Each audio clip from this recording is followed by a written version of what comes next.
Selamat pagi, selamat bertemu dalam persekutuan doa pagi GKI Gading Indah. Saudara-saudara, marilah kita awali pertemuan ini dengan bersama-sama berdoa. Kita berdoa.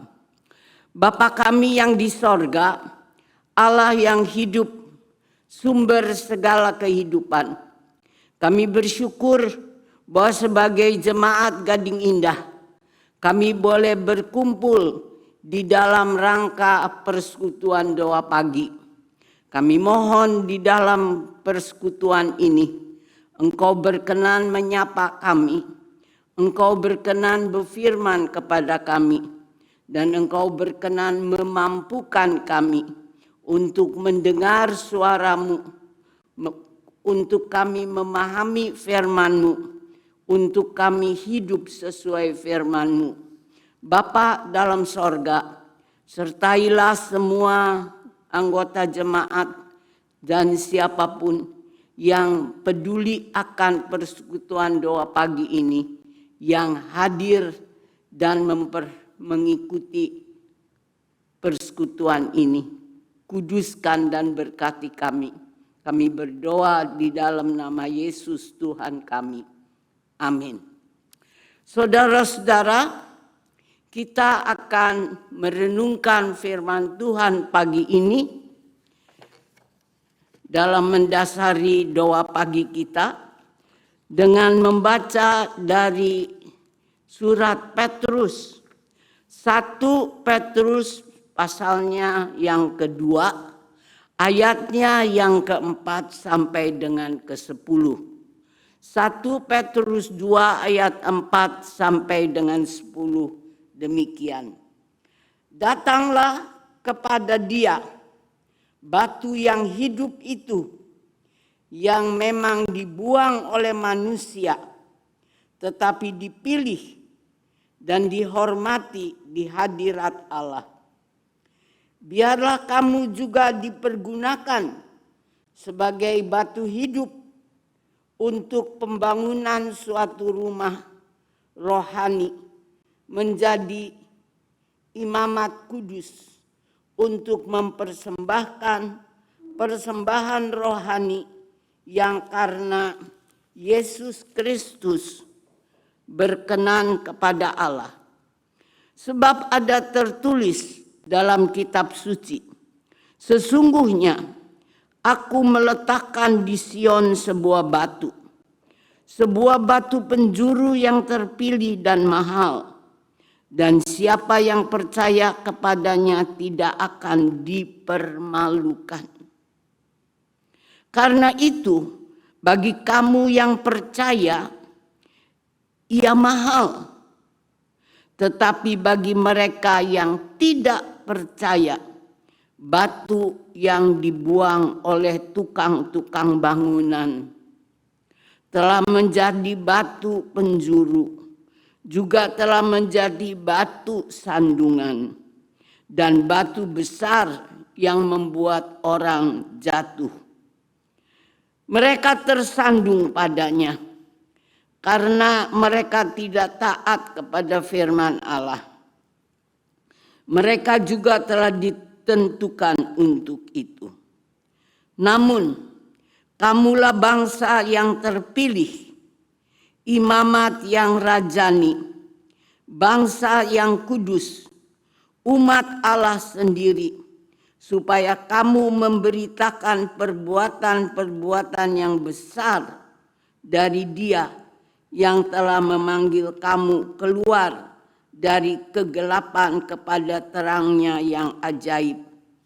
Kamu yang dahulu bukan umat Allah, tetapi sekarang telah menjadi umat-Nya. Yang dahulu tidak dikasihani, tetapi sekarang telah beroleh belas kasihan. Saudara-saudara, itulah bacaan kita untuk mendasari renungan dalam persekutuan doa pagi hari ini. Pernah Anda membayangkan apa yang disebut oleh tema renungan kita pagi ini? Bagaimana Allah melihat Anda? Bagaimana Allah melihat saya? Melihat kita? Melihat iman dan perbuatan kita? Dengan membaca surat Petrus, maka ada 3 hal yang ingin saya kemukakan untuk kita lakukan, untuk dilihat Allah.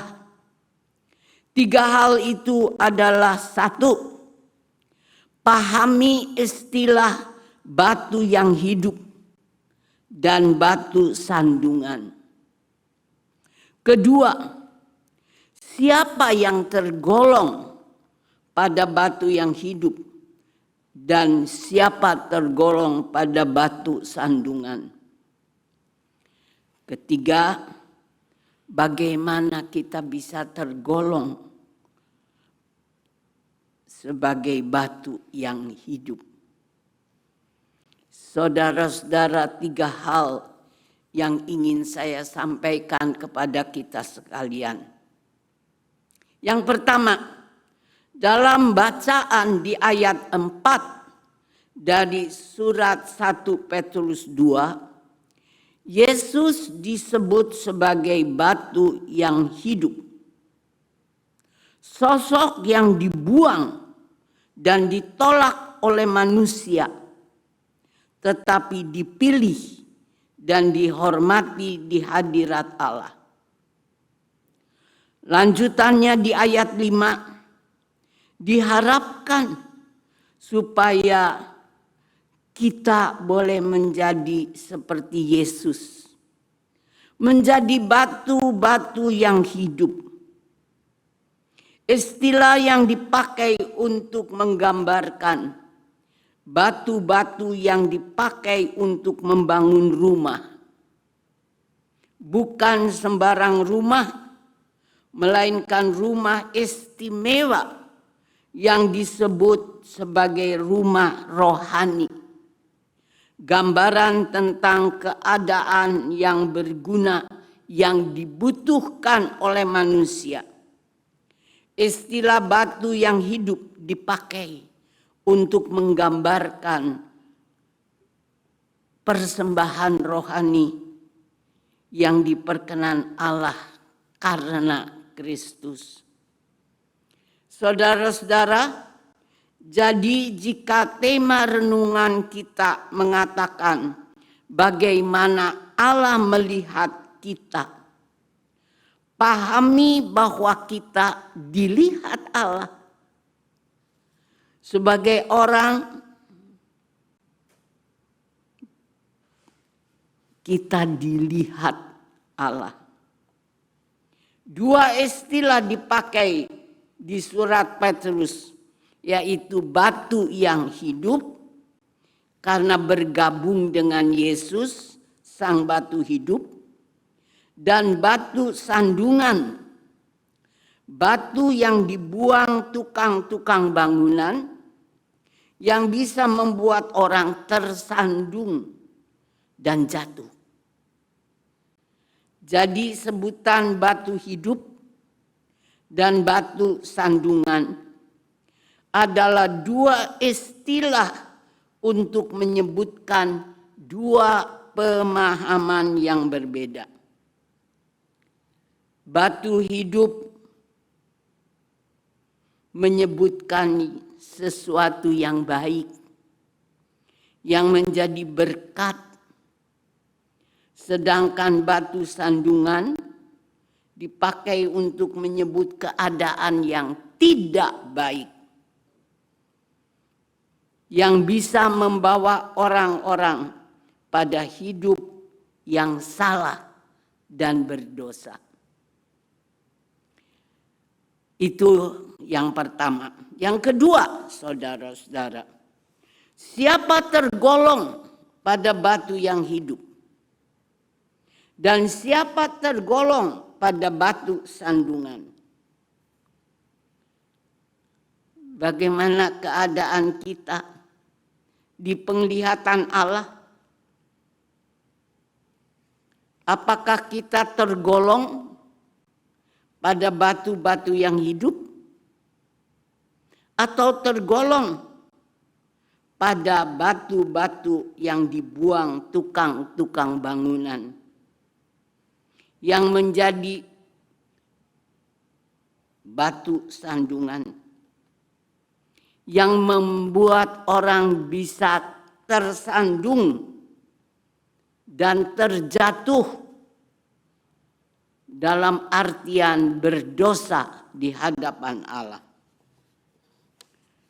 Saudara-saudara, dengan dua jenis batu yang dikemukakan oleh surat Rasul Paulus, tema renungan kita bertanya, bagaimana Allah melihat kita?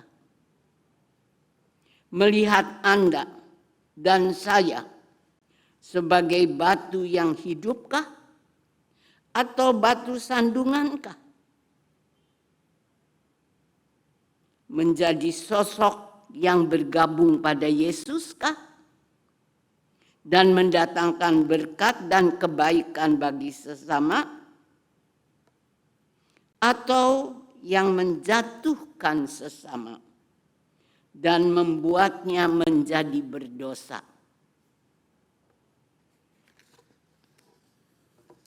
Hal yang patut kita renungkan.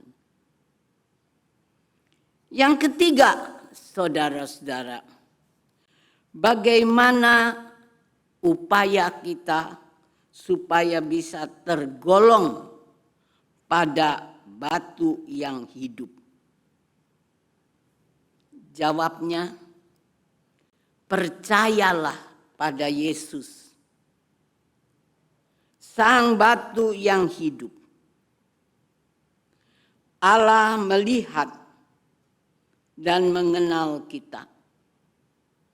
Saya yakin dan berharap bahwa semua kita mau tergolong pada batu yang hidup. Dan untuk tergolong pada batu yang hidup, baiklah kita masing-masing menjawab untuk keberadaan kita. Bagaimana ulah dan tingkah laku kita sehari-hari? Bagaimana pergaulan kita dengan sesama? Kita jadi berkatkah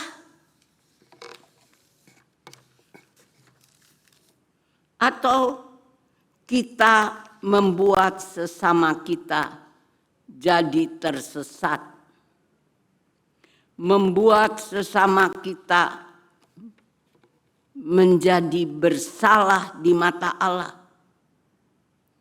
Pertanyaan yang harus kita jawab dan berani menjawab dengan jujur bagaimana keadaan kita. Saudara-saudara, di samping jawaban yang jujur tentang keberadaan kita, ada pertanyaan lain yang penting lagi untuk kita jawab. Kalau boleh dan bisa memilih dalam hidup ini, kita mau jadi batu yang hidupkah atau menjadi batu sandungan?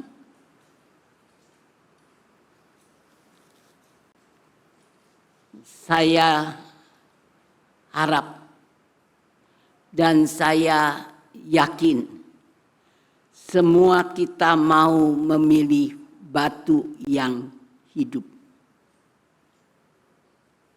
Tapi hanya mau saja untuk jadi batu yang hidup tidaklah cukup. Kita yang mau menjadi batu yang hidup, kita harus mengatur hidup kita.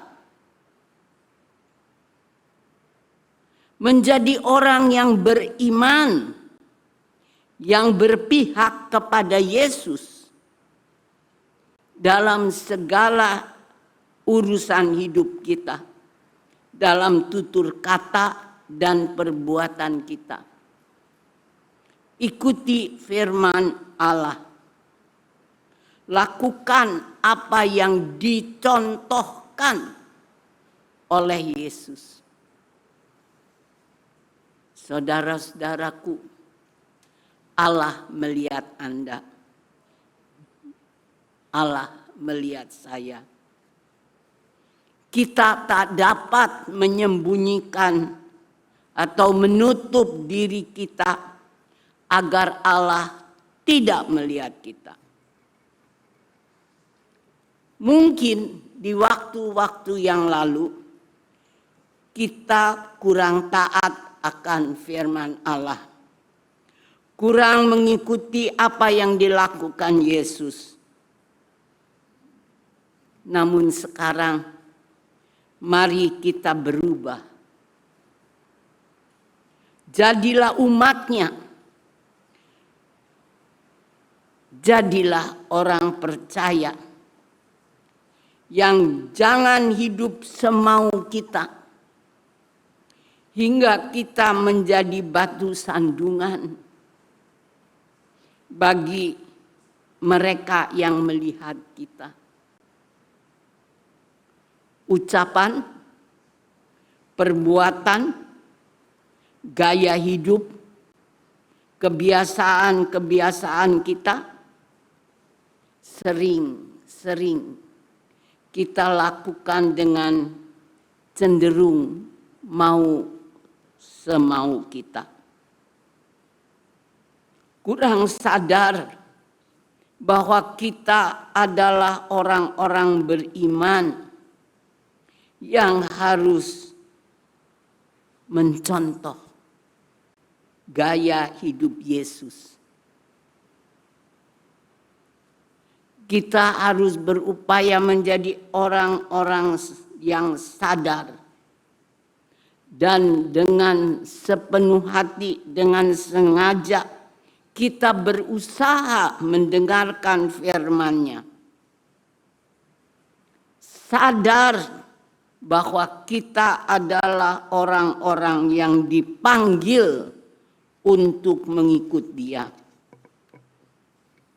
Saudara-saudaraku, berusahalah meninggalkan gaya hidup yang salah dan berupayalah melakukan apa yang dicontohkan oleh Yesus, supaya Allah melihat bahwa kita adalah umat-Nya yang tidak hidup menurut cara kita sendiri, tapi yang berupaya dan mau berubah, mau hidup mengikuti pola hidup Yesus. Maka Allah yang melihat kita sebagai pengikut-pengikut Yesus yang mau memuliakan namanya. Nah, saudara-saudara, itulah 3 hal yang saya kemukakan untuk disadari oleh semua kita bahwa Allah melihat kita, melihat Anda, melihat saya. Berusahalah agar Allah melihat kita sebagai umat-Nya yang mau taat kepadanya, mau berubah dari orang beriman yang bagaikan batu sandungan menjadi orang beriman yang bagaikan batu yang hidup. Mau berusaha? Berdoalah, minta kekuatan dari Tuhan. dan Ia tidak akan meninggalkan kita. Ia akan menolong kita. Amin. Saudara-saudara, kita dipanggil pagi ini untuk menaikkan doa-doa syafaat kita. Mari kita berdoa. Bapa kami yang di sorga, Allah yang hidup, sumber segala kehidupan. Inilah kami umat-Mu, Gereja Kristen Indonesia Gading Indah.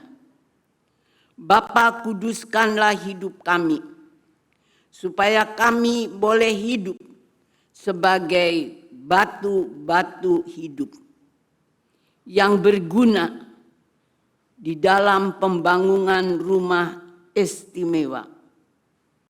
Kami boleh bertumbuh sebagai hamba-hamba-Mu yang boleh Engkau pakai untuk menjadi berkat bagi sesama yang Tuhan pertemukan dengan kami. Topanglah kami dengan kuat kuasa-Mu di hari ini, dalam memasuki hidup kami, kerja, pergaulan kami. Jauhkan kami daripada menjadi batu sandungan. Tapi topanglah kami untuk menjadi hamba-hamba-Mu yang setia. Dimanapun kami berada dan Kau tempatkan, jadikan kami hamba-hamba-Mu yang dengar-dengaran kepada firman-Mu, dan jadikan kami hamba-hamba-Mu yang berjalan di jalan-Mu. Bapa dalam sorga, Engkau kenal kami, Engkau melihat kami, Engkau tahu kebutuhan kami. Topanglah kami oleh kuat kuasa-Mu, supaya kami menjadi hamba-hamba-Mu yang setia, dimanapun Engkau menempatkan kami. Dalam pengalaman hidup bagaimanapun Kau biarkan terjadi atas hidup kami. Jadikan kami hamba-hamba-Mu yang setia. Bapa dalam sorga, beri kami iman yang teguh. Beri kami hidup yang setia mengikut Engkau. Topanglah kami hari ini. Topanglah keluarga kami, pasangan kami, anak-anak, mantu, cucu kami. Tuhan, Engkau kenal siapa kami dan siapa orang-orang di sekitar kami. Topanglah kami untuk berjalan dan hidup sebagai hamba-hamba-Mu yang berusaha memuliakan Engkau. Topanglah kami hari ini dalam kerja kami. Biar kami boleh bekerja sesuai firman-Mu. Kami boleh bekerja sebagaimana seharusnya kami bekerja. Kami berdoa, ya Bapa, berilah kami hati yang rendah untuk mengabdi kepadamu, untuk melayani sesama yang Kau pertemukan kepada kami. Bapa, kami juga berdoa, topanglah jemaat kami, supaya GKI Gading Indah bertumbuh menjadi jemaat-Mu yang memuliakan nama-Mu.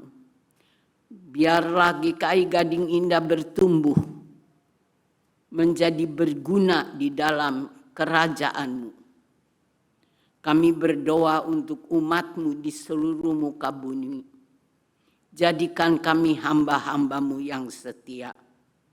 Kami berdoa buat bangsa kami. Beri kami kerukunan. Beri kami cinta kasih yang boleh hidup, membuat hidup kami saling mencintai, saling peduli. Bapa di dalam sorga, topanglah kami, supaya kami boleh memuliakan nama-Mu. Bapa di dalam sorga, kami berdoa buat kehidupan bangsa kami. Topanglah supaya bangsa kami menjadi bangsa yang bertanggung jawab. Bangsa yang dijauhkan dari kecenderungan hidup secara korupsi. Kami berdoa untuk Bapak Presiden kami, bersama wakilnya, bersama para menteri. Topanglah supaya semua pejabat di negeri ini boleh Kau kuduskan dan Kau pakai untuk membawa negeri ini kepada negeri yang makin berkenan padamu. Bapa dalam sorga, topanglah kami hari ini. Biarlah langkah kami menjadi langkah yang mengikuti langkah-langkah-Mu. Memberi kami pengalaman bagaimana firman-Mu boleh terwujud di dalam hidup kami. Dan kami menyerahkan diri kami, persoalan kami, kebutuhan kami ke dalam tangan pemeliharaan-Mu. Sempurnakanlah kami selaku hamba-hamba-Mu. Buat kemuliaan nama-Mu. Kami serahkan doa kami di dalam nama Tuhan Yesus, Juru Selamat kami. Terpujilah Engkau. Amin. Bapak, Ibu, saudara-saudara, sampai di sini persekutuan doa pagi kita. Semoga Anda didekatkan satu pada yang lain. Dan khususnya kita boleh didekatkan kepada Tuhan sendiri. Biar kita boleh merasakan, mengalami penyertaan Tuhan. Dan kita boleh bersyukur kepadanya. Sampai ketemu lagi di kesempatan lain. Tuhan memberkati kita. Sampai ketemu.